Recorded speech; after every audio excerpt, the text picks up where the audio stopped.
Just when WNBA fans finally felt relief, everything collapsed. For weeks, we were told progress was being made. Breanna Stewart herself suggested a 2026 season was safe. Negotiations were moving forward. Hope was real. Then came the silence. Not rumors, not leaks, actual silence. WNBA owners stopped responding altogether. No counteroffer, no acknowledgement, nothing. And when front office sports dropped the report, it felt like a punch to the gut. The league isn't stalling anymore. They're preparing for war. With the January 9th deadline just hours away, the WNBA isn't drifting toward a lockout, it's sprinting toward one. Careers, momentum, and the league's future are now hanging by a thread. This isn't posturing. This is power being exercised. And the consequences could change the WNBA forever. What makes this situation terrifying isn't loud conflict, it's complete silence. For over 2 weeks, the WNBA Players Association has waited for a response to their latest proposal. Not a rejection, not a compromise, just acknowledgement, and they got nothing. That silence isn't accidental, it's strategic.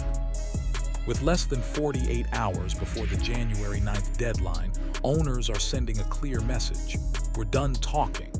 In labor negotiations, silence is power. It forces the other side to sit, wait, and bleed momentum. And right now, the owners are holding all the cards. At the heart of the dispute is money and value. Players are asking for a salary cap over $10 million and 30% of league revenue. From their perspective, the league's popularity is exploding. Stars are carrying global attention, and compensation should finally reflect that reality. Owners see it very differently. According to reports, they believe those demands would cost the league over $700 million across the new CBA. To them, it's not bold, it's reckless. And instead of negotiating that gap, they've chosen the nuclear option: disengage completely. Meanwhile, Adam Silver's absence speaks volumes. While players call for leadership, reports suggest his focus has shifted to NBA Europe and billion-dollar ventures. The message is unmistakable. The WNBA fight is not a priority at the top. What started as a negotiation now feels like a countdown. Players overwhelmingly voted to authorize a strike, but irony looms. It may be the owners who pull the trigger first with a lockout. Fans are exhausted. Media coverage is fatting. Momentum is bleeding out. And the longer this drags on, the more damage is done, not just financially, but emotionally. This isn't about numbers anymore. It's about respect, leverage, and whether the league is willing to risk everything just to prove a point. This is the moment where negotiations stop feeling like negotiations and start feeling like punishment. WNBA players didn't come to the table quietly. An overwhelming 93% voted to authorize a strike, with 98% empowering leadership to act if necessary. That vote was meant to send a message of unity and strength. Instead, it seems to have hardened the owners' resolve. Because here's the twist: the players may never get the chance to strike. By refusing to respond at all, owners are positioning themselves to initiate a lockout instead. That shift changes everything. A strike gives players leverage. A lockout takes it away. Players don't just lose games, they lose income, momentum, and visibility while being forced to wait. And that's exactly why this silence is so powerful. Owners argue they've already offered fair growth. Their proposal included raising the salary cap from $1.5 million to $5 million, max salaries up to $1.3 million, and average salaries exceeding $530,000 over time. On paper, it looks like progress, but players see it as crumbs compared to the league's rising profile. The disconnect is massive. Players believe the league is finally breaking through. Owners believe the math still doesn't work. Tension exploded further when comparisons were made to player-led ventures like Unrivaled. Critics dismissed those comparisons outright, arguing that a short-format league in a single gym doesn't face the same costs as a full professional operation with chartered flights, arenas, staff, and global travel. That criticism may have poured gasoline on an already raging fire. Now fans are caught in the middle. Many don't care who's right anymore. They just want basketball. They want Caitlin Clark on the floor. They want a Ja Wilson in her prime. They want the momentum to continue. Instead, they're watching the league drift towards self-destruction. This isn't just a standoff. It's a test of endurance. And the longer the silence lasts, the clearer it becomes. The owners are willing to lose a season if it means winning the war. Every labor dispute eventually comes down to one thing: the number everyone refuses to budge on. For the WNBA, that number is $700 million. According to reports, owners believe the players' proposal, a salary cap above $10 million and roughly 30% of league revenue, would push the league into losses totaling more than $700 million over the life of the next agreement. To them, that figure isn't a negotiating point. It's a hard stop. From the players' perspective, the request isn't reckless. It's symbolic. They see packed arenas, viral highlights, rising TV ratings, sold-out jerseys, and a new generation of fans arriving faster than ever. To them, this feels like the moment the league finally proves it believes in itself. But owners are looking at a very different spreadsheet. They point to costs fans never see: charter flights, housing, health benefits, maternity leave, staff salaries, arena leases, marketing, and yes, revenue-sharing obligations that extend far beyond player paychecks. In their view, agreeing to these demands wouldn't be bold, it would be irresponsible. That's where the conversation collapsed. Because instead of countering with another offer, owners went quiet. No revised numbers, no middle ground, no attempt to narrow the gap, just silence. And silence in negotiations is never accidental. Some fans believe the owners are exaggerating the losses to regain control. Others believe players are underestimating how fragile the league's finances still are. The truth is likely somewhere in the middle, but the problem is, no one is talking anymore. What makes this worse is the timing. The league has never had more attention. Rookie stars are driving headlines. Games are trending online. Corporate interest is growing. This should be the era where momentum turns into stability. Instead, that momentum is being frozen in place. And while both sides argue about sustainability, the people paying the price are the players whose careers are short, the fans whose patience is thinning, and a league that can't afford another lost year. Because once the conversation turns from how do we grow to who blinks first, everyone starts losing. And what happens next may decide whether the WNBA's recent rise was a breakthrough or a brief moment that slipped away. Deadlines are supposed to force action. This one did the opposite. As January 9th approached, the league and the players were technically still operating under extensions of the existing CBA. On paper, that sounds calm, controlled, responsible. But behind the scenes, it created one of the most misunderstood phases in sports labor disputes, the status quo period. And that's where everything got dangerous. Breanna Stewart tried to calm the noise. Her comments suggested optimism that talks were still moving, that a 2026 season wasn't in jeopardy. For many fans, that sounded like reassurance, like the adults were still in the room. But optimism doesn't equal progress. A status quo period doesn't mean agreement. It means limbo. Players continue under old terms. Owners keep their leverage. And neither side is forced to move unless someone makes the first aggressive step. Here's the catch. During this phase, players can't strike unless they terminate the extension. Owners, however, don't need permission to lock them out once deadlines fully expire. That imbalance quietly shifted leverage. To fans, it felt like nothing was happening. To negotiators, everything was happening just without headlines. Every day without a response wasn't neutrality, it was pressure. Some fans interpreted the silence as incompetence. Others saw it as arrogance. But in labor strategy, silence is often intentional. It drains momentum. It tests unity. It forces the other side to decide how long they can wait without income, without certainty, without a season.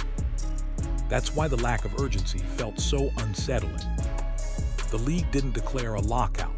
The players didn't call a strike. Instead, the clock just kept ticking, creating confusion instead of clarity. And confusion is toxic for a growing league. Sponsors hesitate. Networks pause.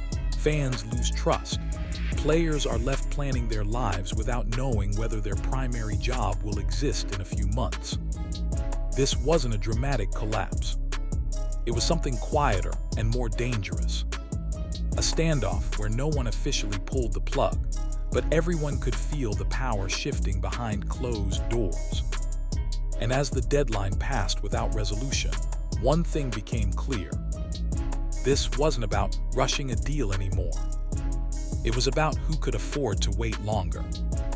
And that realization changed the entire tone of the dispute. At first glance, Unrivaled looked like a side story. A player-driven experiment, a short-format league, something extra, not something threatening.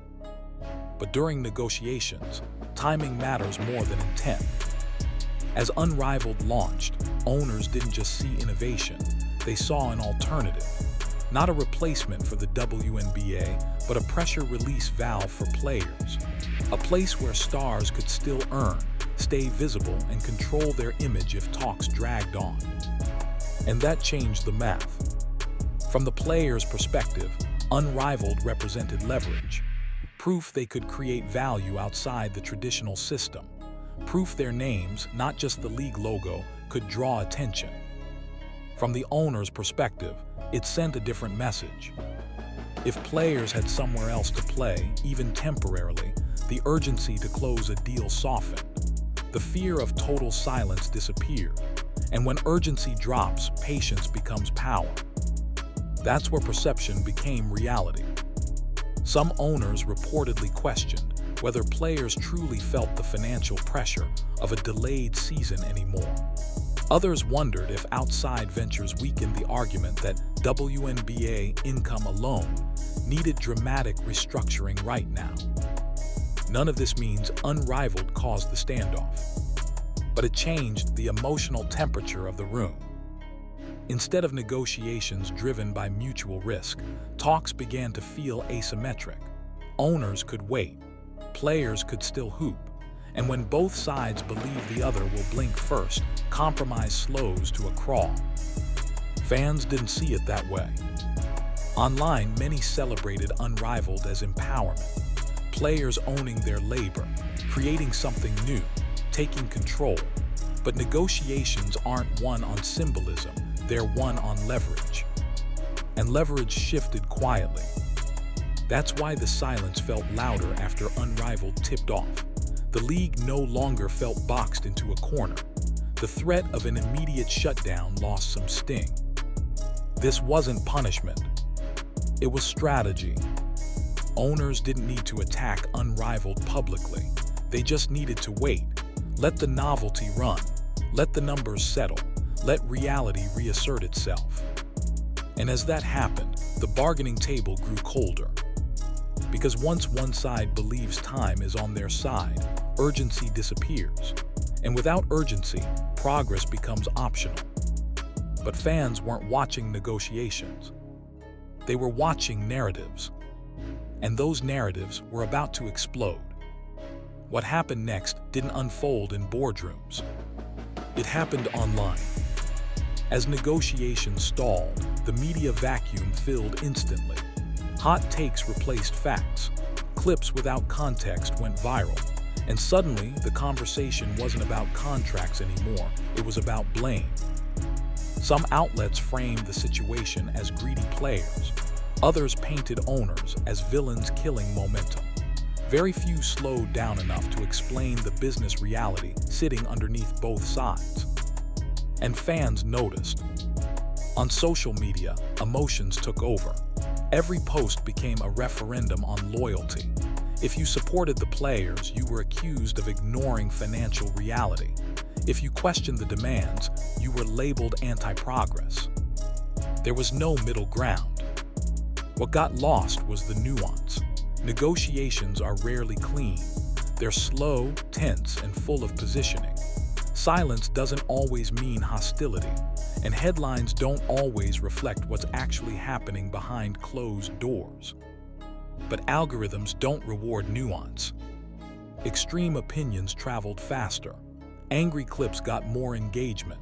Calm explanations disappeared. And the louder the takes became, the harder it was for fans to separate facts from frustration. Some fans focused on ratings. Others focused on respect. Others just wanted basketball back. Meanwhile, mainstream sports media largely stepped back. Coverage became sporadic. Updates were vague. And without consistent reporting, speculation filled the gap. That's when narratives hardened. Some fans began to believe the league was intentionally stalling to wait out players. Others believed players were overplaying their hand during a fragile growth moment. Neither side had full information, but both sides felt confident. That confidence fueled backlash. Every player comment was dissected. Every owner's silence was treated as confirmation of bad intent. Even unrelated topics like unrivaled or rookie hype got pulled into the argument. And the loudest voices weren't negotiators. They were spectators. The result was a distorted reality, one where emotion outweighed data, where perception mattered more than process, and where trust eroded not just between owners and players, but between the league and its audience. Because fans don't just want fairness. They want clarity.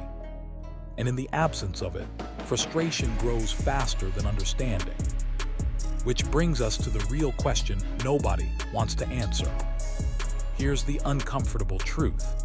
This situation isn't just about one deadline, one proposal, or one season.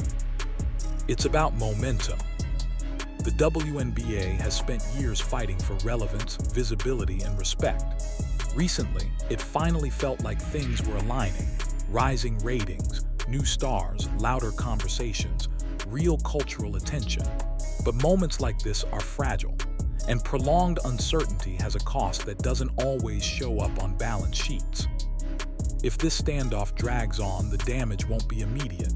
It'll be slow, subtle, and harder to reverse. Fans who just discovered the league may drift away. Casual viewers don't follow labor negotiations, they follow games. Silence creates distance, and distance turns excitement into indifference. For players, the risk is deeper than lost paychecks. Careers are short. Prime years don't pause for negotiations. A missed season isn't just time, it's legacy, momentum, and opportunity slipping quietly away. For owners, the gamble is leverage versus loyalty. Holding firm might protect finances now, but alienating players and fans could weaken trust long-term. Growth depends on belief, and belief is fragile when people feel unheard. What makes this moment especially tense is timing. The league is growing, but it's not established enough to absorb prolonged disruption. There's no cushion, no guaranteed safety net. Some believe cooler heads will prevail, that deadlines force compromise, that silence is just strategy. Others worry this is a test of wills, with no easy winner. And that's the real dilemma. Because if both sides dig in, the league doesn't just pause, it risks reshaping itself in ways no one fully controls. Replacement scenarios, altered seasons, broken relationships that linger long after a deal is signed. The WNBA doesn't need perfection. It needs alignment. Players and owners don't have to agree on everything, but they do have to agree on one thing. The future is worth protecting together. Right now, that future feels uncertain. And until something breaks the silence, a counteroffer, a compromise, or a clear path forward, the biggest question is who's right. It's how much damage can be done before anyone blinks. Because once momentum is lost, getting it back is never guaranteed.